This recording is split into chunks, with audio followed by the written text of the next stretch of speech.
Hello and thank you for joining us. I'm Cody Proctor. This is the KREM 2 News Week in Review, where each weekend we bring you headlines from the past week in the Inland Northwest. Let's get started with one of the biggest news stories of the past few days.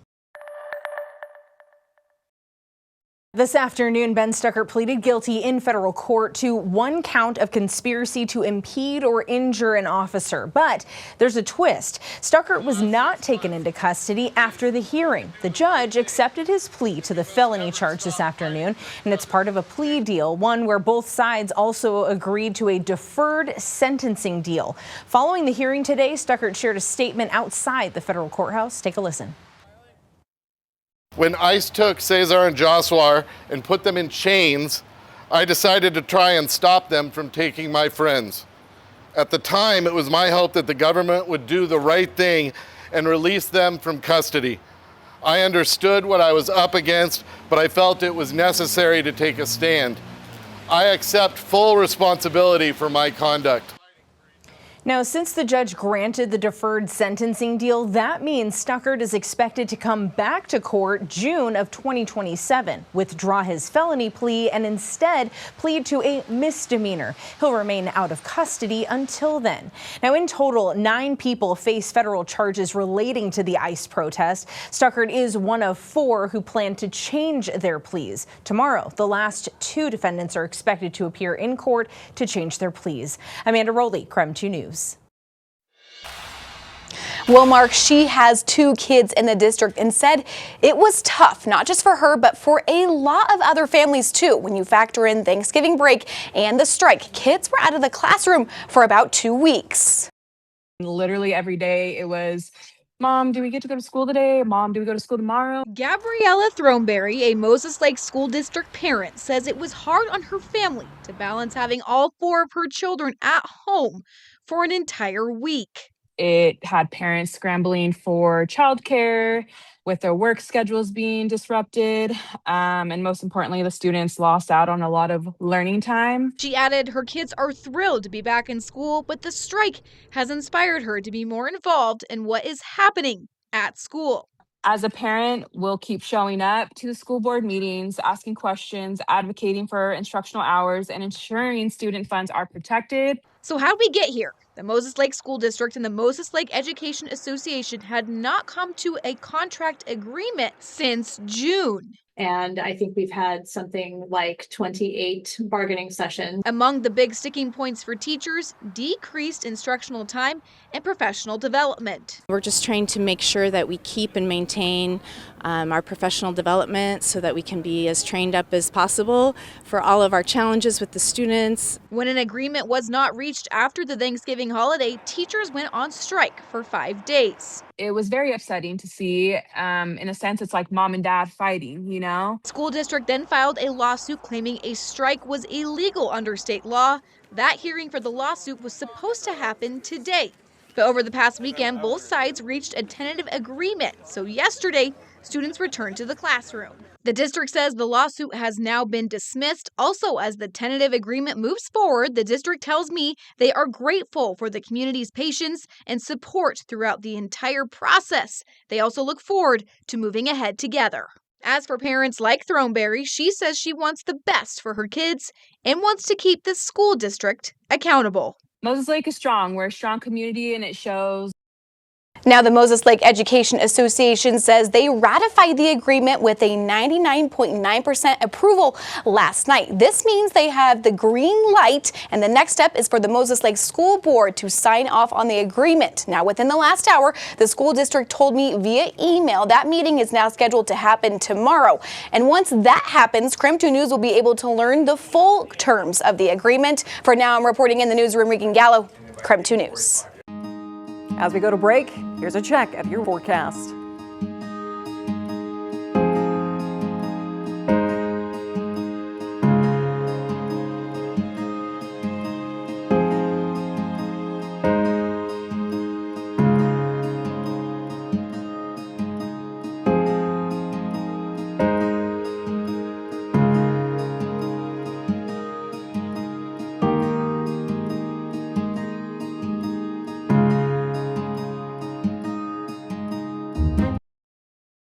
Welcome back to the KREM 2 News Week in Review. It has been a busy week all across the inland Northwest, so let's catch you up on some of the news you might have missed.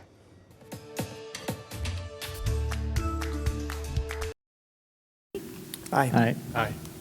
Unopposed, that passes. It didn't take long for the Mead School District to vote in favor of a new staff expression policy during Monday night's board meeting. Board members say it came from the Washington State School Directors Association.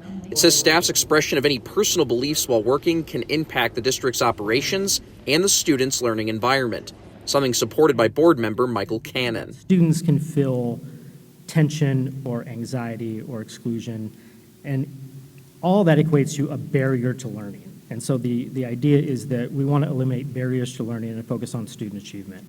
That includes not discussing anything involving personal social beliefs, politics, or religion. If a student initiates the conversation, teachers are instructed to tell them to talk to their family.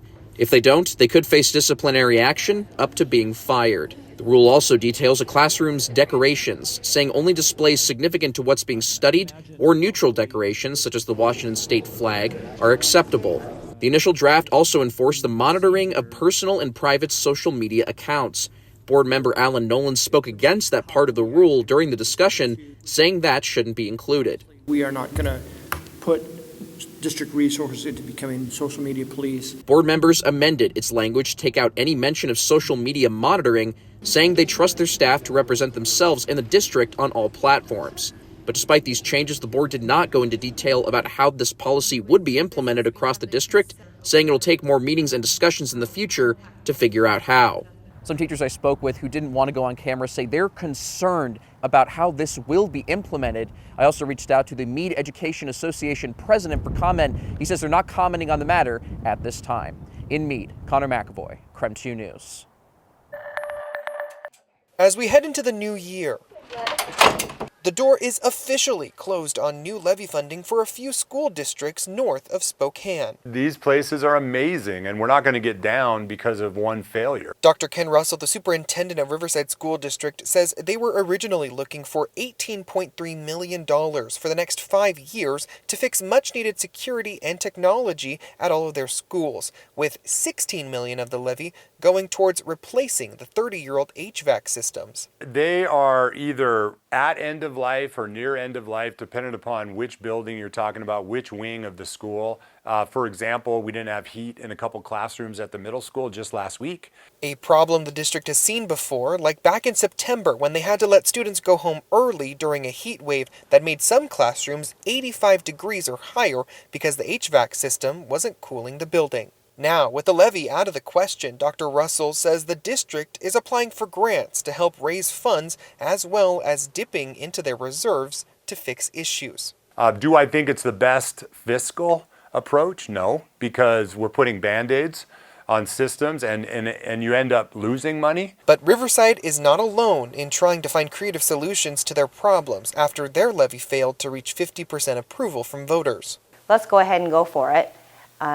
And then it didn't pass. Superintendent Alexa Allman says Deer Park School District is also in that same boat. The district proposed a $14.6 million capital levy that would have been used for safety upgrades like fencing and roof repairs to schools, as well as buying new land to build on. Deer Park is growing significantly. So the flip side to preserving our past and making sure that we're taking care of our current buildings is also planning for the future. Both superintendents agreed that the community is very supportive of the schools. However, a shared theory about why both levies failed is the current state of the economy and the potential increase of property taxes. I think that right now it's just tough times.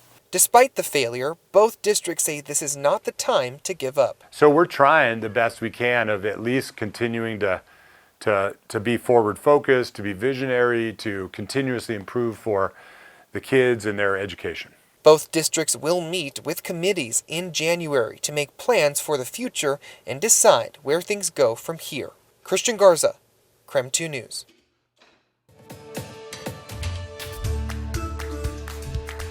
Yeah, well, the Kootenai County Sheriff's Office tells me that 6 inmates experienced overdose symptoms. And at the time of this incident, Kootenai County Sheriff's Office asked local law enforcement and partner agencies to only arrest crucial offenders because here staffing was so low. 6 out of the 9 sheriff deputies at the jail had to transport those inmates to the hospital, leaving only 3 deputies on site. And they say this created a critical staffing issue.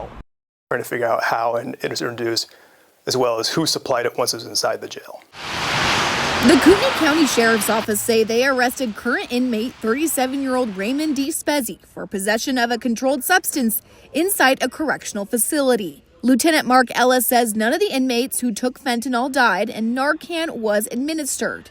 The investigation is still ongoing. The main question remains how the drugs got inside the facility. Lieutenant Ellis added the situation highlighted 2 issues. First, contraband items being brought and passed through the jail. One of the biggest threats we have right now is that drugs are being laced into the U.S. mail that's coming to our inmates. And so for this year's budget, we have put in for a mail scanner that would actually be able to detect any illegal drugs on the mail. And second, low jail staffing. Our staffing right now is very low. We only have about 9 deputies inside the entire jail for 500 inmates. He says for about 500 inmates in the Kootenai County Jail, it is standard to have 13 deputies per shift. Right now, only 9 deputies are staffed per shift.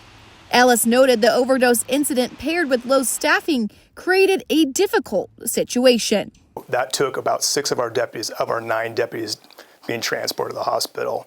So when you have a critical incident like this, it's pretty shattering. It really depletes all of our resources real quick.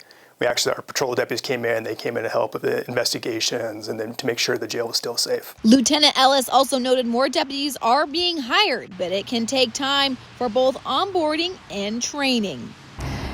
Lieutenant Ellis also says he cannot confirm that fentanyl in this specific situation came in through the mailing system.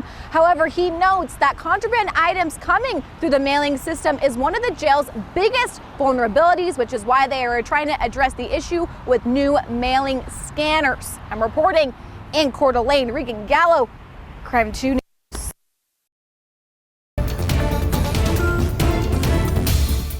Thanks for joining KREM 2 News this weekend. I'm Cody Proctor. Right now, we're taking a look back at some of the news stories from the past week in this edition of the KREM 2 News Week in Review.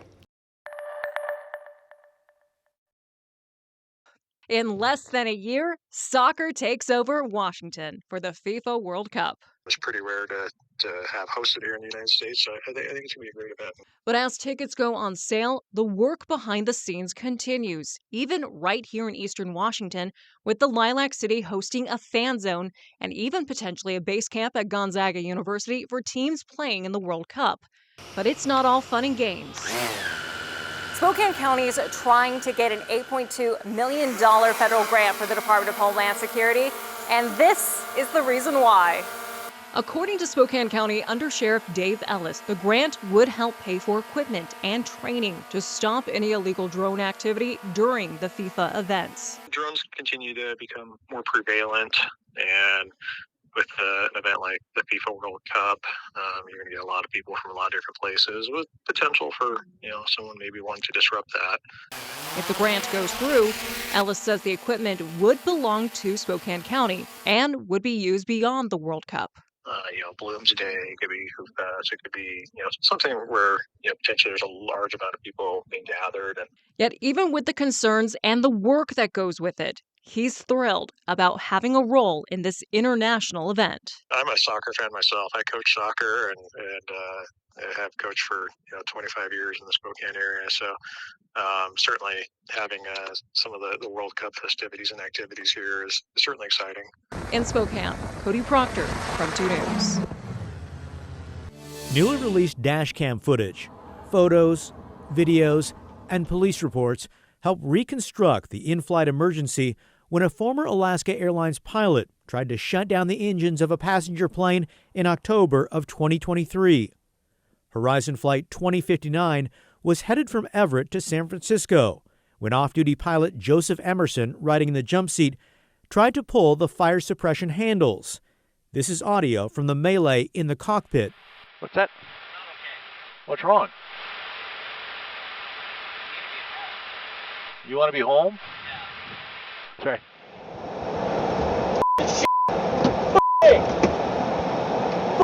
Hey! What's going on? Huh? Hey, Horizon, we need to make an emergency landing. I'm sorry, who was that? That's Horizon 2059. We've got a jump seater. Just try to shut our engines off. We need to go direct to Portland now. Throttle. The flight crew averted catastrophe and safely landed at Portland International Airport. Emerson was taken into custody, hauled off the airplane, then interrogated by police. Hey man, so what's going on? I'm having a nervous breakdown. Okay. I don't really know why. Emerson told investigators he'd taken psychedelic mushrooms 2 days before the incident and hadn't slept in 48 hours. So were you trying to kill yourself? I was trying to wake up. Trying to wake up. Because I don't feel like this is real. Or I didn't feel like it's real. Okay. So when did you finally notice that this was real?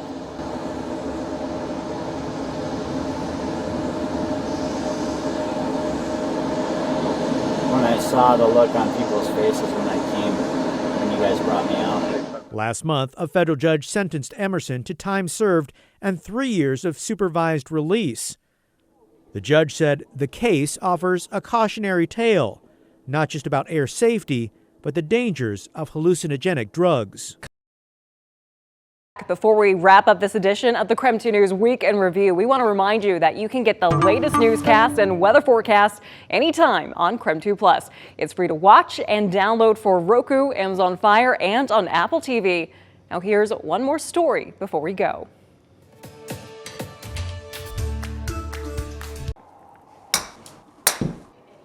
Inside the Jet Center at Stancraft, where big dreams feel right at home, one of the biggest belonged to a little boy with a big heart. I can hit that to home.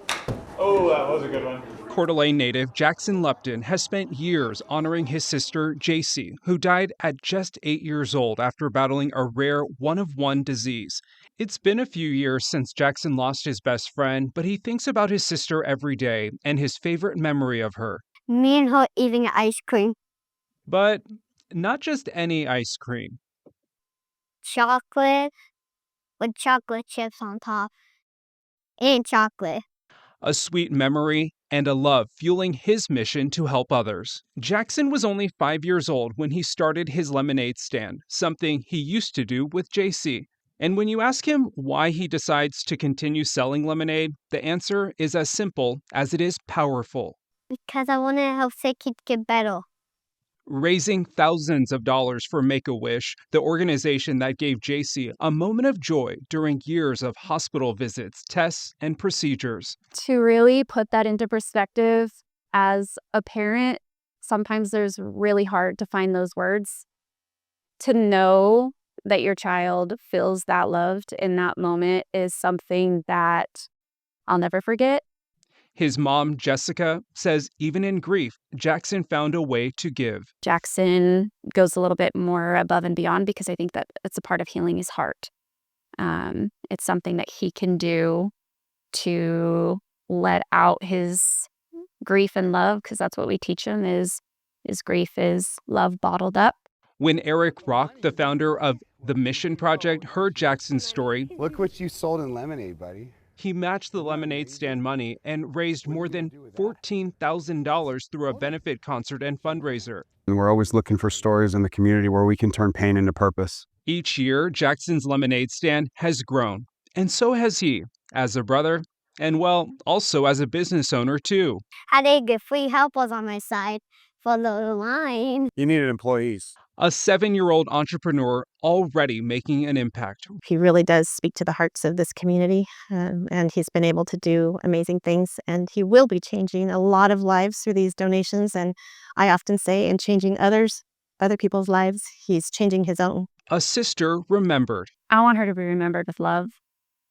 She was just like Jackson. She loved everyone. She wanted to give back. She wanted to make people's days brighter. She wanted to make them smile. That's a lot of zeros, Jax. A community rallied. Can I have a hug? You have to dream big to help a lot of people. You have to think big about what you're going to do with your life, and you have to really step into the dream.